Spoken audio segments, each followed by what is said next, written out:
Paul. The January 6th committee is issuing a document preservation request to telecom companies for contacts of that day. And there's been suggestions that lawmakers would also be part of that documentation request. Are you aware of it? And in terms of your own records, would you just turn them over to the committee if they asked? Well, the only thing I learned more about this committee is more political than it is. You have reports now that the FBI is finished with their report. And I think it goes against everything the politics of the Democrats want to believe. You now watch the Democrats in a time of Afghanistan that they want to use their majority power to get people's phone records. They come from members of Congress, they're coming for everybody's thing.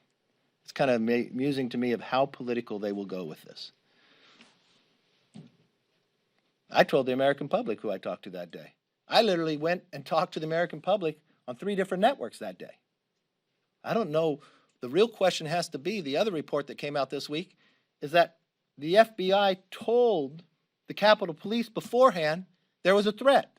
They knew on December 14th there was problems.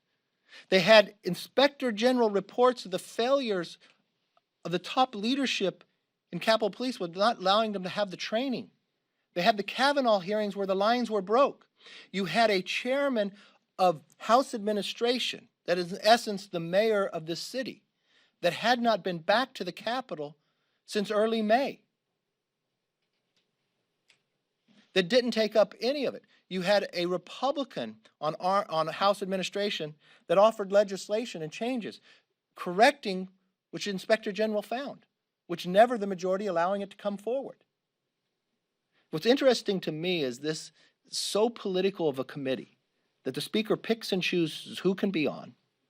The chairman of committee says nothing's off limits but the Speaker. The reports at time and again was the Speaker offered the National Guard and told ahead of time of the warning, but apparently they don't want that information. Yes? On that note, do you think that the Democrats are trying to continue this until the 2022 elections? Listen, if I was the Democrats, I'd stop playing politics and I'd start focusing on what the American people. You've got Americans stranded in Afghanistan. Focus on that. You have the biggest foreign policy failure in pretty much my lifetime. Why wouldn't you have hearings on that? Why wouldn't you put a committee together of that? You got an intel committee chaired by Adam Schiff that spent the time to make it political and now spends its time on the other committee as well.